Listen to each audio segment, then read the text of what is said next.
हरि ओम नमो नारायणाय।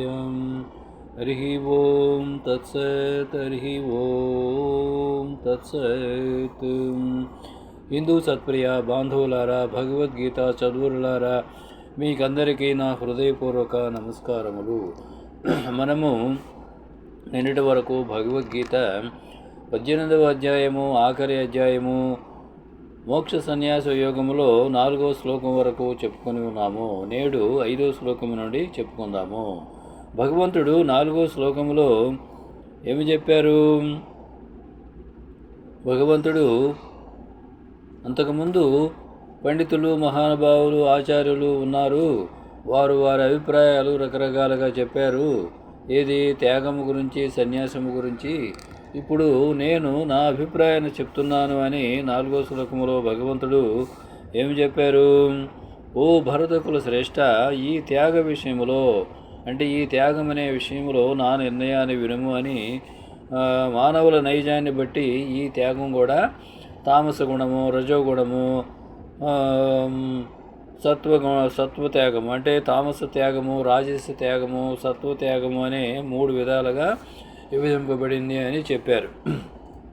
ఇప్పుడు విహిత కర్మలైన యజ్ఞ, దాన, తపహు కర్మలను ఎందువల్ల విడువరాదో ఈ శ్లోకములో, ఈ క్రింది శ్లోకములో తెలియజేస్తున్నారు దేవాది దేవుడు శ్రీకృష్ణ పరమాత్మ. 5వ శ్లోకం భగవంతుని యొక్క అమృతవాక్యం ఏమిటంటే, యజ్ఞోదానం తపః కర్మ త్యాజ్యం కార్యమేవ తత్.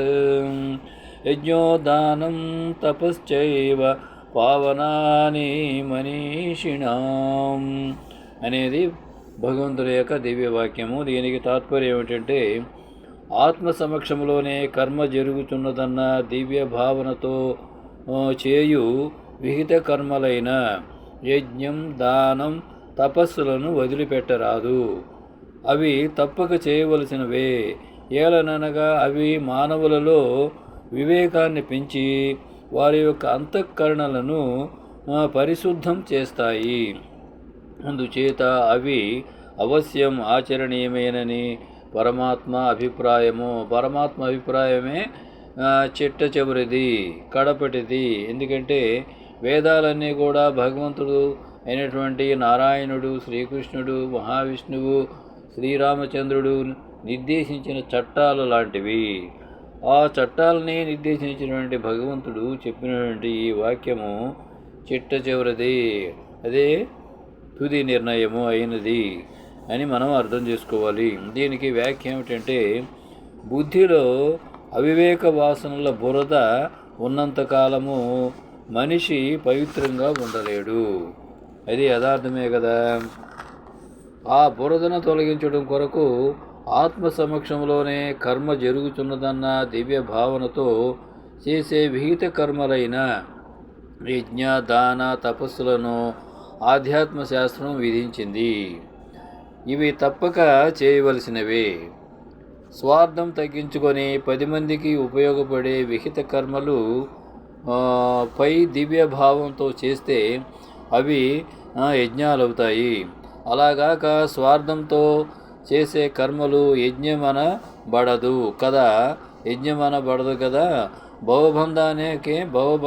భవబంధానిచ్చే కర్మలవుతాయి అని మనం అర్థం చేసుకోవాలి. అందుచేత విహిత కర్మలను నిష్కామ కర్మయోగంతో చేసే కొలది మనలోని వాసనలు తరిగిపోతూ అంతఃకరణ శుద్ధి ఏర్పడమే కాక కర్మఫలాలను పరమాత్మకే అర్పిస్తున్నాం కాబట్టి కొత్త వాసనలు కూడా అంటుకోవు అని గ్రహించాలి. ఇది ఆధ్యాత్మ సాధకుడే కాదు, కర్మ విషయంలో ప్రతి ఒక్కరూ చేయవలసిన కర్తవ్యం అని మనం అర్థం చేసుకోవాలి. అప్పుడే కర్మ నియతి అయిన భవబంధం మనల్ని అంటుకోదు అని మనం గ్రహించాలి. అయితే ఇప్పుడు ఈ విహిత కర్మలు కూడా ఎలా ఆచరించాలో తన నిశ్చితాభిప్రాయాన్ని తెలియజేస్తున్నారు దేవాది దేవుడు శ్రీకృష్ణ పరమాత్మ. 6వ శ్లోకము భగవంతుని యొక్క దివ్యవాక్యం ఏమిటంటే, ఏతాన్యపి తు కర్మాణి సంగం త్యక్త్వా ఫలాని చ కర్తవ్యానీతి మే పార్థ నిశ్చితం మత మొత్తమం అనేది.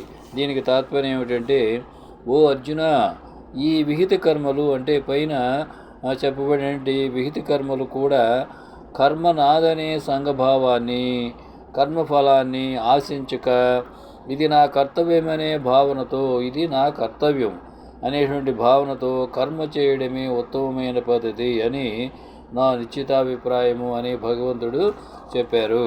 దీనికి భాష్యం వ్యాఖ్య ఏమిటంటే, అయితే ఇక్కడ ఒక విషయాన్ని మనం గుర్తుంచుకోవాలి.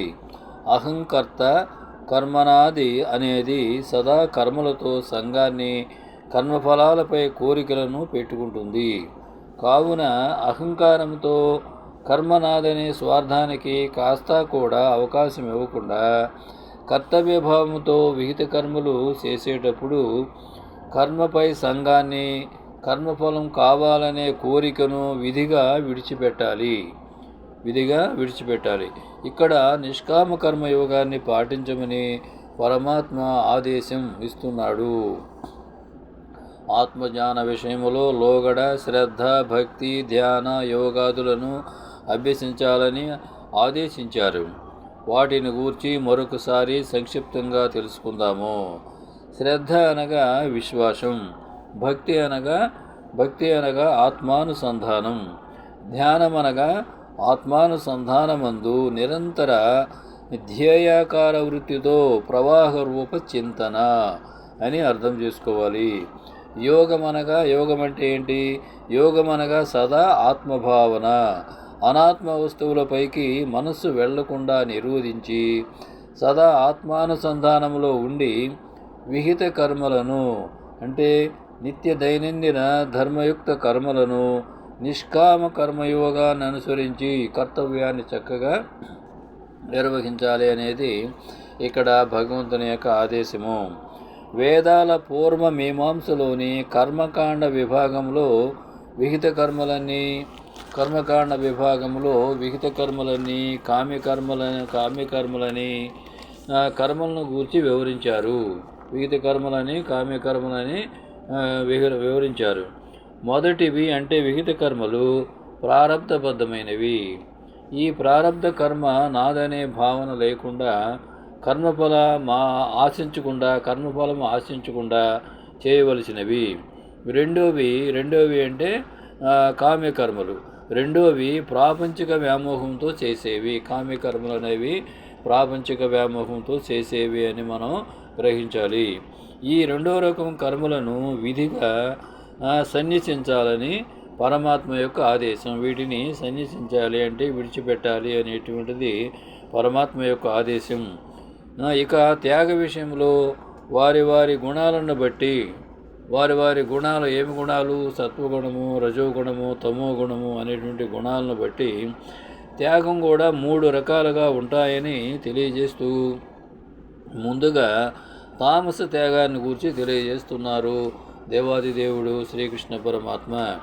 భగవంతుని యొక్క అమృతవాక్యం 7వ శ్లోకం ఏమిటంటే, నియతస్య తు సన్యాసః కర్మణో నో వపద్యతే మోహాత్తస్య పరిత్యాగ తామసః పరికీర్తితః అనేది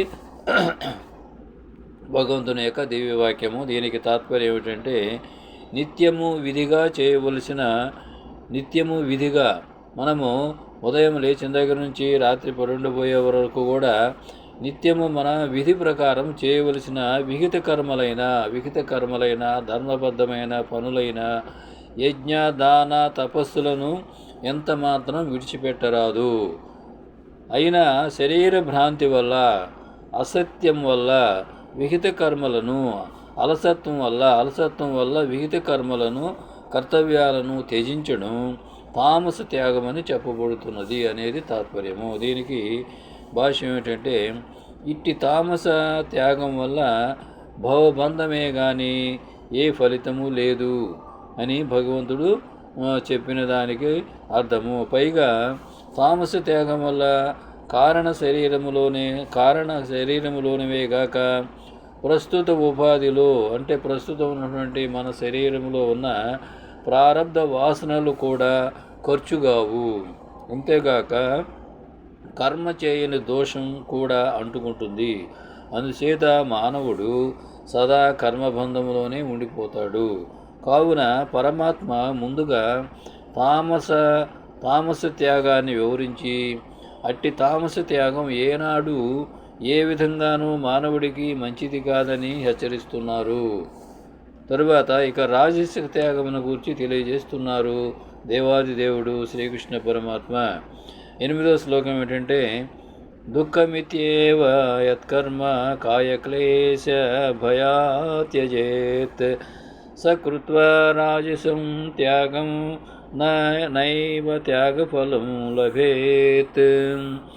దీనికి తాత్పర్యం ఏమిటంటే, శరీరానికి కష్టం కలుగుతుందనే భయంతో, శరీరం కష్టపడుతుందనే కారణంగా చేయవలసిన ప్రారబ్ధ కర్మలను వదిలివేస్తే అది రాజసిక త్యాగమవుతుంది.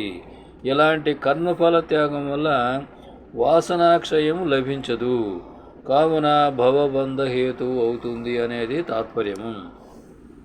దీనికి వ్యాఖ్య ఏమిటంటే, మానవునకు శరీరంతో సంక్రమించిన ప్రారబ్ధబద్ధ కర్మలను, మానవునకు శరీరంతో సంక్రమించిన అంటే పూర్వజన్మలో చేసుకున్నటువంటి పాపపుణ్యాల వలన శరీరంతో సంక్రమించిన ప్రారబ్ధ కర్మలను ఏ కారణం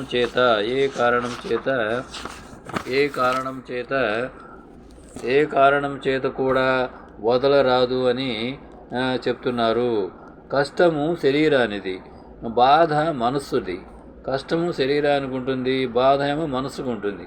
కాబట్టి ఈ రెంటిని ఓర్చుకోలేకపోతే జన్మకు కారణమైన కారణ శరీరంలోని ప్రస్తుత శరీరంలోని వాసనలు చెరిగిపోవు అని అర్థం చేసుకోవాలి. కర్మఫల త్యాగం యొక్క ప్రయోజనం ఇదే అని గ్రహించాలి. స్వధర్మ కర్మ చేస్తూ, స్వధర్మ కర్మ అంటే మనకు సంబంధించినటువంటి పనులు చేస్తూ, ఉదాహరణకు ఇక్కడ అర్జునుడు ఉన్నారు. అర్జునుడు తన స్వధర్మ కర్మ ఏంటి? యుద్ధం చేయడం. యుద్ధం చేయననడం అది మంచిది కాదు. అలాగే మన నిత్య జీవితంలో మన స్వధర్మ కర్మలు కొన్ని చేస్తూ ఉంటాము. మనం చేయవలసినవి, మన జీవన విధానానికి కొన్ని పనులు చేయవలసి ఉంటుంది. ఆ స్వధర్మ కర్మలు చేస్తూ కర్మఫలం పరమాత్మకు సమర్పించడం వల్ల ఆ కర్మ వలన వచ్చే ఫలితం మనము ఆశించకుండా ఆ పరమాత్మే మనకు కలుగు చేస్తాడులే, మనకెందుకు అనేదాన్ని అనుకుని ఆ కర్మఫలాన్ని ఆయనకే వదిలేస్తూ, ఆయనకే సమర్పిస్తూ ఉంటే అప్పుడు పాత వాసనలు అంటే మనకు అంతకుముందు ఉన్నటువంటి ప్రారబ్ధ మన పాపఫల వాసనలు అనేటువంటివి కరిగిపోవడమే గాక క్రొత్త వాసనలు ఏర్పడవు. అంటే క్రొత్తవి మళ్ళీ మనకి ఆపాదించవు. అందువలన మనము పరిశుద్ధులమవుతాము, పవిత్రులమవుతాము అనేది ప్రతి ఒక్కరూ గుర్తించాలి. బద్ధకం వల్ల శరీర శ్రమకు ఓర్చుకోలేక కర్మలు వదిలివేస్తే, బద్ధకం వల్ల మనం చేసేటువంటి పనులు, ఉదాహరణకు చదువుకునేటువంటి విద్యార్థి బాగా చదువుకోవాలని తల్లిదండ్రులు చదివిస్తూ ఉంటారు. అది ఆ విద్యార్థి బద్ధకం వల్ల తను చదువుకోకుండా ఉంటే ఏమవుతుంది? అతని యొక్క జీవితం వ్యర్థమవుతుంది. ఆ విధంగా బద్ధకం వల్ల శరీర శ్రమకు ఓర్చుకోలేక, శరీర శ్రమకు అదే విధంగా వేరే జీవనానికి ఒక పని చేస్తూ ఆ శ్రమకు ఓర్చుకోలేక కర్మలు వదిలివేస్తే, అంటే ఆ పనులు వదిలివేస్తే ఏమవుతుంది? కారణ శరీరంలోని అంటే మనకు లభించినటువంటి శరీరంలోని, అంతకుముందు ఉన్నటువంటి కారణ శరీరంలోని, తర్వాత ప్రస్తుత శరీరంలోని వాసనలు తరిగిపోయే అవకాశం ఉండదు. కాబట్టి బద్ధజీవుడై భవబంధ హేతువుతో తను కష్టాలు అనుభవిస్తూ సంసార సాగరములో కూరుకుపోయి, భవబంధములో కూరుకుపోయి అనేకమైన జన్మలు పొందుతూ ఉంటాడు. అతని జీవితము చరితార్థం అనేది అవ్వదు అనేది మనము గ్రహించాలి. అందుచేత జన్మ పరంపరలు తథ్యము అంటే జరుగుతూ ఉంటాయి. రాజసిక త్యాగం వల్ల వాసనలు అంటే మనకు ఉన్నటువంటి ప్రారబ్ధ వాసనలు, పాపఫలాలు, కర్మఫలాలు అనేవి కరిగిపోవు.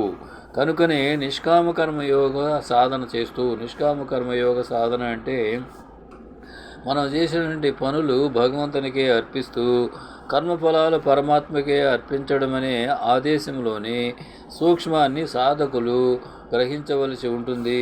అప్పుడే మన జీవితాలు సార్థకమవుతాయి అని గ్రహించాలి. ఇంతటితోటి విరమించుకుందాము. రేపు 9వ శ్లోకం నుండి చెప్పుకుందాము. జై శ్రీరామ్, జై శ్రీకృష్ణ. హరే రామ హరే రామ రామ రామ హరే హరే, హరే కృష్ణ కృష్ణ కృష్ణ హరే హరే. శ్రీరామ జై రామ జై జై రామ, శ్రీకృష్ణ జై కృష్ణ జై జై కృష్ణ. భగవద్గీత శరణం శరణం, రామపాదం శరణం శరణం, కృష్ణపాదం శరణం శరణం. భగవద్గీత అభయం అభయం, భారతదేశం శుభం శుభం. భగవద్గీత హిందూ జయం జయం. ఇట్లు భగవద్గీత హిందూ మిషన్ వెంకటరామ సేవక్. భారత మాతా కీ జై. జై హింద్.